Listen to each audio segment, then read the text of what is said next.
शिक्षा और रोजगार जो भी शिक्षित हैं या जिसको नौकरी लगना है सरकारी, वो इस वीडियो को गौर से देखना, सोचना, समझना। मेरे साथ में दो बहनें बैठी हैं। वो बहन बैठी हैं, जब पहली क्लास में हमारा बच्चा पढ़ने के लिए जाता है, उनका सपना होता है कि मैं भी ऐसे ऐसे टेस्ट पास करूँगा, इस प्रकार की पढ़ाई करूँगा। दोनों जो बहनें हैं जिनका कद पढ़ाई के मामले में काफ़ी ऊंचा है, और इस हमारे हरियाणा के हालात कैसे हो रहे हैं आप लोगों के सामने दिखाऊंगा। वो इसलिए क्योंकि देखो, आप लोगों को बता देता हूं, जो पत्रकार साथी हैं वो अलग अलग प्रकार के मुद्दों में बिजी रहते हैं। नेता मंत्री हैं, उनके पास समय ही नहीं है शिक्षा को लेके। तो हम शिक्षा की बात करांगे, और हम जो शुरुआत कर रहे हैं मेरी बहन से करेंगे। बहन, शुभ नाम क्या है आपका? जी सर, मेरा नाम सुमित्रा है। बेबे, भाई हूँ मैं, सर नहीं। तो आप इस तरीके से बात कराएं। सुमित्रा बहन, कौन सा गाँव आपका? जी मेरा नाम मेरा जो गांव है वो तिगड़ाना है। तिगड़ाना है। आपने पढ़ाई में क्या क्या किया है? जी मैंने पढ़ाई में एमए इंग्लिश की हुई है और पीएचडी भी की हुई है, और मैं आदर्श कॉलेज में टीच भी कर रही थी, और मैंने यूजीसी नेट भी क्लियर किया हुआ है। यूजीसी नेट आपने क्लियर किया है, आपने पीएचडी की है, आपने टीचिंग भी की है। उससे अलग और क्या क्या किया है? सर और तो मैंने कॉन्फ्रेंसेस अटेंड की है, मैंने बहुत सारे रिसर्च की है, और उसके जो रिसर्च पेपर्स हैं वो भी पब्लिश करवाए हैं यूजीसी लिस्टेड जर्नल्स में, इंटरनेशनल स्कोपस इंडेक्स जर्नल्स में। और जो कॉन्फ्रेंसेस है वो भी मैंने इंटरनेशनल, नेशनल, स्टेट लेवल की कॉन्फ्रेंसेस है उसमें भी पार्टिसिपेट किया हुआ है सर। और मैंने 2 बुक्स भी लिखी थी, पोइट्री बुक्स मेरी पब्लिश हो चुकी है सर। यूजीसी टेस्ट जो आपने किया बहन, उस टेस्ट के अंदर आपकी क्या रैंक थी? सर रैंक तो अब ध्यान नहीं है, लेकिन जब यूजीसी नेट क्लियर किया था उस टाइम बहुत बड़ी बात होती थी, और मैंने एमए इंग्लिश करते हुए सर यूजीसी नेट क्लियर किया था। ये इंडिया लेवल पे था?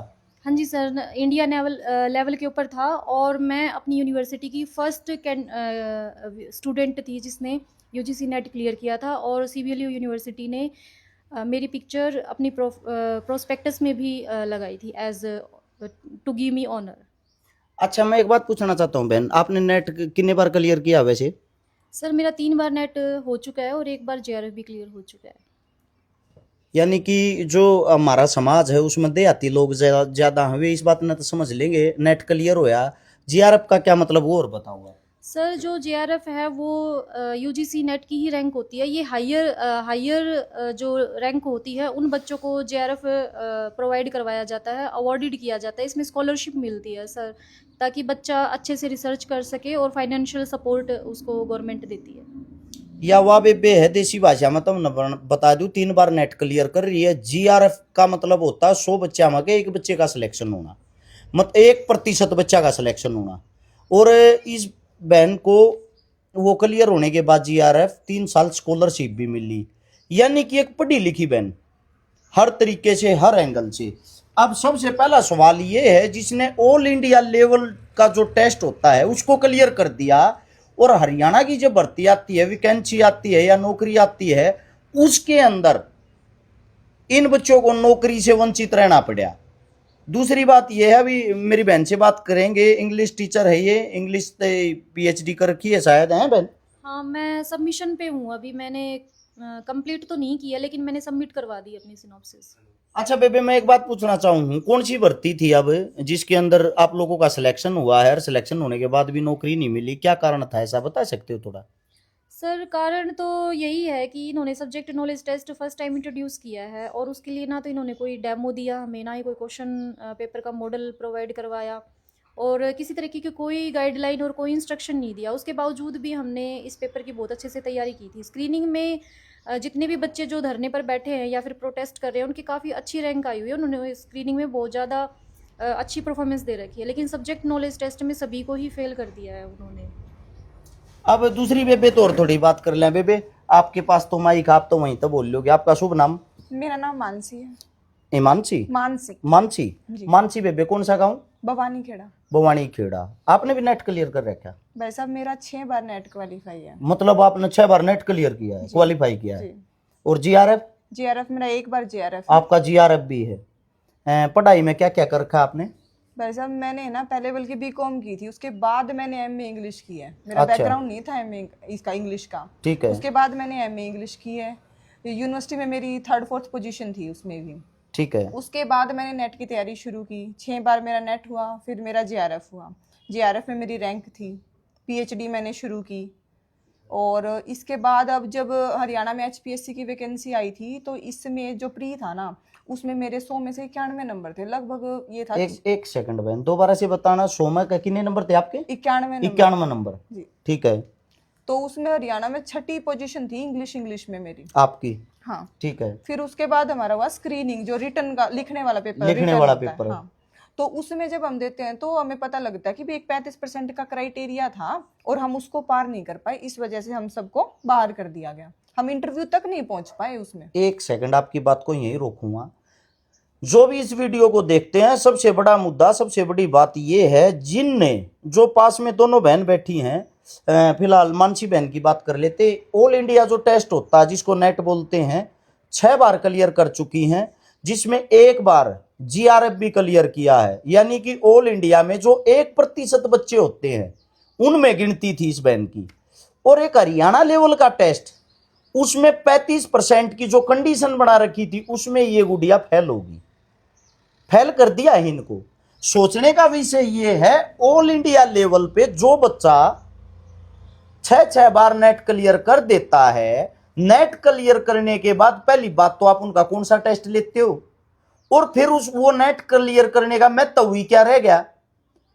उसके बाद भी आप दोबारा से टेस्ट लेते हो और उस टेस्ट में उस बच्चे को फेल कर देते हो जो पूरे ऑल इंडिया में 1% में जिनकी गिनती आती है। सबसे बड़ी हद की बात, सबसे बड़ी धांधली तो यही है। दूसरी बात यह है, सरकार अगर कहीं सुन रही हो या सरकार नहीं सुन रही हो, सरकार तक हमारी आवाज नहीं पहुंच रही हो, तो मेरी जितने जो साथी हमारे साथ जुड़ रहे हैं, जो हमारे तो प्यार कर रहे हैं, उनसे एक बात कहना चाहूंगा। इस देश का, इस हरियाणा का जो सबसे बड़ा मुद्दा है वो यो है, शिक्षित जो बच्चे हमारे पास में बैठे हैं, ये वो बच्चे हैं ग्रुप डी 4th क्लास लगने वाले नहीं, जिनकी ए बी कैटेगरी होती है, जो अफसर टाइप की नौकरी लगते हैं।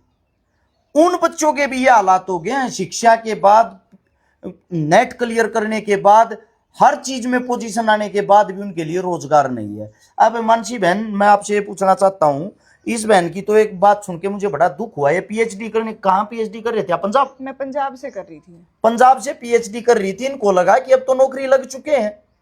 जब नौकरी लग चुके हैं तो अब पीएचडी का क्या करना, छोड़ो ना। उस पीएचडी को भी अधूरी छोड़ के ये बहन अपने घर बैठ गई थी कि मेरा तो टेस्ट ही क्लियर हो गया, कोई बात ही नहीं है, मेरी तो नौकरी ही मिल गई। अब ये अरमान टूटे हैं, सपने टूटे हैं। बेबे एक बात पूछना चाहूंगा, कितने घर पे आज तक आपने पढ़ाई बना लिए होंगे? भाई साहब मेरे घर में है ना, मेरे से ज्यादा मेरे माँ बाप ने किसी पे कौन लाया। मेरा भाई है, मेरी बेबे है, सब तो फालतू मेरे ऊपर लगा रखा है।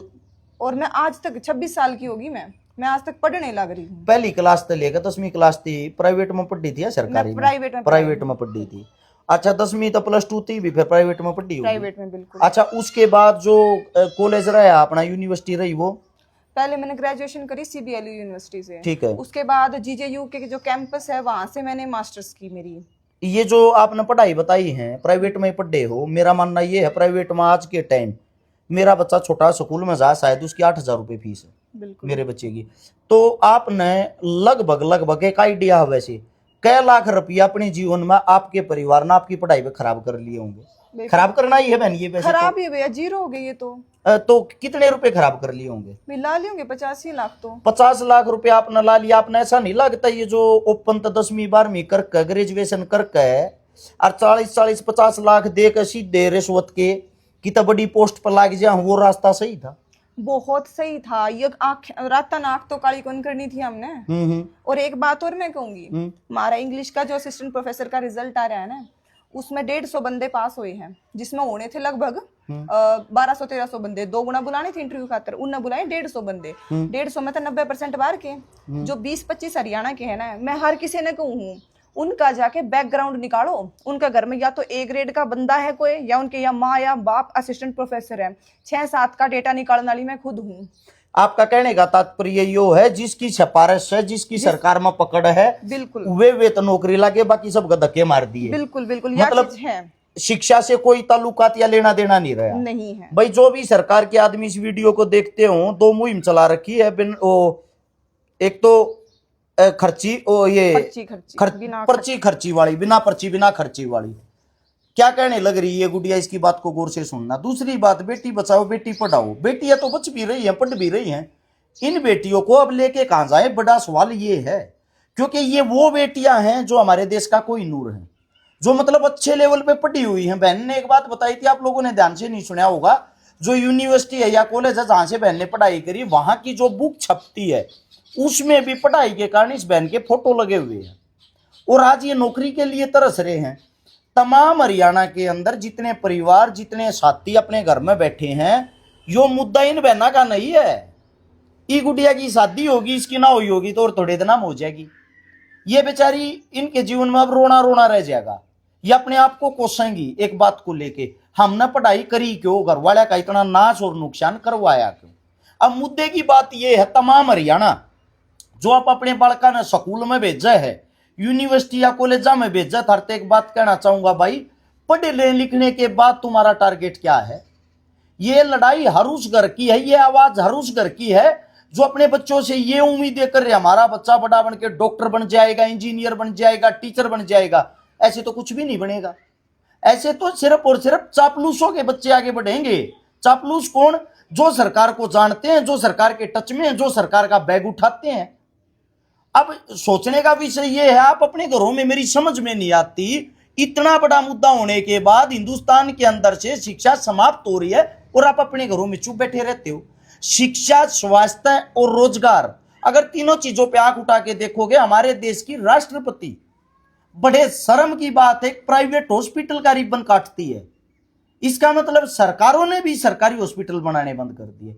हमारे हरियाणा का शिक्षा मंत्री महिपाल डांडा जी, आपने देखा था खबर, अपना शिक्षा मंत्री एक प्राइवेट हॉस्पिटल का रिबन काटने लग रहा है। वो कुछ भी कर सकते हैं, क्योंकि जिस प्रांत में जो शिक्षा मंत्री है वो इतना एजुकेटेड नहीं है ना, और वहां हम शिक्षा की अगर बात करें तो हम मूर्ख हैं। अच्छा, मैं आपसे एक बात पूछना चाहूँ बेबी, आप किसी नेता मंत्री या तो नहीं मिले? आप हमारा दुख सुनो भाई साहब, हम है ना खुल्लर जी तो मिले थे। ठीक है, एक बार तो उन्होंने कही भाई आपने बुलावांगे, करांगे आपका समाधान। खुल्लर जी कौन है वैसे?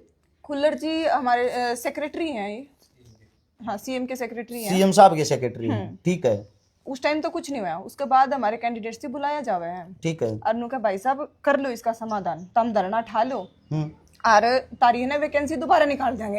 अप्रैल में तारी वैकेंसी निकाल के तारे पेपर भी हो जाएंगे, एक पेपर लेवांगे तारा। ईबिन के ऊपर इतना अगर दबाव है तो पहले ये काले करना में क्या था? सही बात है। पहले तो माम सारे बार कर दिया, माम चलो माम ठा भी लेंदे के भरोसा तारा 35% आप हटा दोगे माम, फिर उन्हें चक्कर काट दे डांगे। बिल्कुल सही बात। वैसे आप लोगों को एक बात नहीं लगती, एक नया स्कैंडल है, उस स्कैंडल के बारे में थोड़ा जो मेरे को लग रहा है मैं बता देता हूं। एक तो हरियाणा के अंदर बहुत सारी वैकेंसियां खाली हैं, उन खाली वैकेंसियों के लिए बार बार जॉब निकलती है। अब जॉब निकलने का एक छोटा फॉर्मूला बता दूं, सपोज करो ये तो बड़े लेवल की जॉब होगी, ग्रुप डी की कोई जॉब निकल गई, वैकेंसी निकल गई मात्र 1000 वैकेंसियों पे फार्म भरने वाले बच्चे पा जाते हैं बहन, कम से कम 5 लाख। बिल्कुल 5 लाख बच्चा ने फार्म भर दिए। एक फार्म की फीस मेरे हिसाब से 500-400 रुपए तो होगी। बिल्कुल। अब 500 रुपए को 5 लाख से गुणा कर लो, इतने रुपए वे नगद इकट्ठे कर लेते हैं, फिर उस भर्ती को कर देते हैं कैंसल या उस पे लगा देते हैं रोक। बिल्कुल। वो जो पैसा है फार्म भरने वाला का वो तो वापिस आता नहीं कभी। गरीब का बच्चा उन पैसों को कैसे इकट्ठे करके फार्म भरता, वो तो गरीब का बच्चा जानता है ना। ऐसे ही बार बार ये जो मेरे साथ में बैठे हैं जो ए बी कैटेगरी के हैं, इनके साथ भी सेम कंडीशन होने लग रही है। अब इन्होंने फार्म भरा, अब बोल रहे हैं कि दोबारा से भर्ती निकलेगी बेटा, उस टाइम पे आप लोगों को दोबारा से मौका देंगे। किस लिए? क्या इनके जीवन में आंखें फुड़वाना इनका कार्य रह गया का? आप लोगों को वैसे लगता है एक टेस्ट के लिए किन किन परिस्थितियों से गुजरना पड़ता, वो तो मेरे हिसाब से बहन आप लोगों से ज्यादा कौन जानता होगा। वैसे इस टाइम पर आप अगर नौकरी नहीं लग पाए या आप लोगों की नहीं सुनी तो आपके पास अगला कार्य क्या है? सर हमें कोई सब्स्टिट्यूट जॉब ढूंढनी पड़ेगी, लेकिन हमारी डिग्निटी और हमारे न्याय का क्या, क्योंकि हम लोगों ने इतने साल इस सब्जेक्ट को और इस सपने को जिया है कि हम लोग असिस्टेंट प्रोफेसर लगेंगे, और जो तैयारी की है इस ए ग्रेड की जॉब के लिए, तो उसका क्या होगा? इसका मतलब क्या हरियाणा की नज़र में हमारी जो एजुकेशन है, हमारा हार्डवर्क है, स्ट्रगल है, उसकी कोई वैल्यू नहीं है? इससे दूसरा एक बात और छोटा है जो मेरे चुप है, आप लोग जो हो फर्स्ट कैटेगरी के पढ़े लिखे, इतने एजुकेटेड, हर चीज में फर्स्ट आने वाले, आप लोगों को बाहर निकाल के, और जो आप ही के एग्जाम में बार बार फेल होते हैं, या जो इधर उधर से सिफारिश करवा के इस नौकरी की कुर्सी पर बैठेंगे, और उनको आप वहां जाके जी सर करोगे, और आप एक प्राइवेट में पढ़ाओगे, आपके दिल पर क्या बीतेगी? सर बहुत दुख होगा, लेकिन गवर्नमेंट को ये बात भी समझनी पड़ेगी, अगर वो सारे ही लोगों को जो सिफारिशी लोग हैं उनको भरने लगेगी, तो जो विश्व है, जो वर्ल्ड है, उसकी नज़र में फिर इंडिया की क्या कंडीशन रह जाएगी? क्योंकि जो इंटेलेक्चुअल वर्ग है, जिसमें जाने के लिए हम इतना स्ट्रगल कर रहे हैं, अगर वही सशक्त नहीं होगा तो फिर वो AI सबमिट जैसा जो अभी स्कैंडल हुआ था उसी टाइप से ही कुछ और होगा, और उसमें जो फिलोसफी है, चाहे फिर जो और भी बड़ी बड़ी जो इंटेलेक्चुअल जो कार्य हैं, जो एक्शंस हैं, उसमें भी इंडिया की फिर किरकिरी ही होगी, उसमें भी इंडिया फिर आगे नहीं बढ़ पाएगा। मानसी बेबे एक बात सोची आपने, सरकारी स्कूल न बंद करने लग रही हैं, अच्छा कॉलेज यूनिवर्सिटी धीरे धीरे प्राइवेट होने लग रही हैं, तकरीबन जितने सरकारी संस्थाएं थी, सोचने का विषय ये है, आप जैसे जो पढ़े लिखे हैं उनको दरकिनार कर रहे हैं, बिल्कुल एक साइड कर रहे हैं, वो किसी भी जाति का हो, किसी भी धर्म का हो, इन लोगों को यहाँ पे जाति धर्म या कुछ चीजें नजर नहीं आती जब दरकिनार करते हैं ये। आप लोग जो फर्स्ट सेकंड आने वाले बच्चे उनको तो एक साइड हटा दिया, स्कूलों को कॉलेजों को बंद कर दिया, ये जो इनके पास बच्चे हैं यानी कि जो फेल होने वाले, उनको ये टीचर बना देंगे, तो इंडिया का जो आने वाला भविष्य है, जो स्वयं इस पेपर में फेल हो रहे हैं, जिनको स्वयं ही कुछ नहीं आता, वे तो बन के टीचर, उनके पास जो यूथ नए स्टूडेंट जाएंगे वे उनको क्या सिखाएंगे? भाई सब बात ये है, अपना आसपास भी आप देख पावा इस चीज ने, भाई कम पढ़े लिखे लोग हैं, उन आप किसी तरीका गुमराह कर दो, कौन से धर्म के किसी भी पार्टी के झंडे ठुआ दो, तारा पीछे पीछे बाजेंगे, 100 रुपये दोगे वो सारा दिन तारा गैल हांडेंगे, यो वो काम चाहिए भी न। पढ़ी लिखे टीचर्स नहीं होंगे, ज्यादा क्वालिफाइड नहीं होंगे, उन्हें मेहनत का मतलब नहीं बेरा, वे अपने स्टूडेंट्स ने क्या सिखाओगे, यही चीज वे अपने स्टूडेंट्स ने सिखाओगे, भाई नू चल रहा है, यह चीज की जरूरत है पढ़ने की। आगे फिर इस गवर्नमेंट की जो पॉलिसी है ना, धर्म जातिवाद, इसकी ओर बढ़ाना, ये चीजें चलेंगी। और जो पहले ये जो स्टूडेंट इलेक्शंस हैं, ये पहले बंद कर दिए थे गवर्नमेंट ने, ये दोबारा से शुरू कर दिए हैं। अब हमारे जो कॉलेजेस हैं, स्कूल्स हैं और यूनिवर्सिटीज़ हैं, उसमें दोबारा से ये इलेक्शंस और जो राजनीति है उनका खेल अब होने लग गया, और बच्चों में आपस में ही हेट्रेड बहुत ज़्यादा फैल रहा है। सबसे बड़ी चीज जो है, जो आज हम देख पा रहे हैं, हो सकता है ये बच्चे अपना समय काट लेंगे, नौकरी ना मिलेगी तब भी, क्योंकि इन्होंने इतनी शिक्षा ले ली है कि ये अपने जीवन को कैसे जीना है। लेकिन देश का दुर्भाग्य ये है, जो आने वाले बच्चे हैं, जो इस आस उम्मीद में जी रहे हैं कि आगे चल के हम कोई न कोई सरकारी पद पे होंगे या किसी बड़े पद पे होके देश सेवा करेंगे, उनका भविष्य कहीं भी नहीं है। दूसरी बात, जो अपने घर में हरियाणा इस टाइम पर चुप बैठा है, जो अपने घर में चुप बैठ कर सिर्फ पार्टियां के झंडे ठान लाग रहे हैं, पार्टियां के कार्यकर्ता बन रहे हैं, पार्टियां के प्रोग्राम में शामिल हुए हैं, चाहे वो किसी भी पार्टी के प्रोग्राम में शामिल होते हैं, उनसे ये कहता हूं, यह मुद्दे की लड़ाई है, आपके बच्चों के भविष्य की लड़ाई है, आपकी नस्ल को बचाने की लड़ाई है। कृपया करके मन्नत एक बात और भी लगी मानसी बेबे, बताती आना दुख हुआ है, मन आपकी लाइन के जो पढ़े लिखे बच्चे हैं, जिनका मतलब ऊंचा घराना है जी, उन तन्यू पूछी रहे तुम प्रोटेस्ट क्यों ना करते, जैसे HPSC के बाहर बैठे होंगे पंचकुला, आप लोगों की टीम, बिल्कुल, अच्छा वे पढ़े लिखे बच्चे बैठे हैं, तो मैं बोला यार 200-300 बच्चा तक हो, आप सब ने तो प्रोटेस्ट करना चाहिए वहां जाकर, जैसे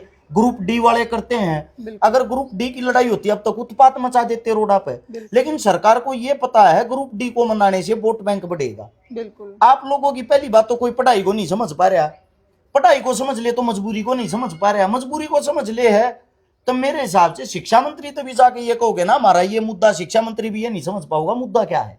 शिक्षा मंत्री वो आदमी है जिससे इंग्लिश में जाके मैं 2 वर्ड बोल दिया, भाई हिंदी में बताओ। शिक्षा मंत्री मैं तो यूं कहूंगी कि शिक्षा मंत्री वो होना चाहिए जो बंदा खुद एजुकेटेड है, तभी तो वो एजुकेशन की वैल्यू समझेगा। इवन ने की तो हम समझा ले वहाँ के CM ने समझा ले वहाँ। सर जो ये असिस्टेंट प्रोफेसर के लिए जो बच्चे धरना कर रहे हैं, या फिर जो सब्जेक्ट नॉलेज टेस्ट में जो बच्चे बैठे थे, वो हरियाणा का बिल्कुल प्योर गोल्ड है। वो इतने टेस्ट, इतने हर्डल्स, इतने स्ट्रगल के बाद इस मुकाम तक पहुंचा है सर। सभी के पहुंचने की इतनी वो नहीं है, कैपेसिटी नहीं है, वो यहाँ तक नहीं पहुंच पाता है। आप खुद अब सर्वे कर रहे हो, इसमें भिवानी में ही कितने बच्चे हैं जो असिस्टेंट प्रोफेसर तक पहुंच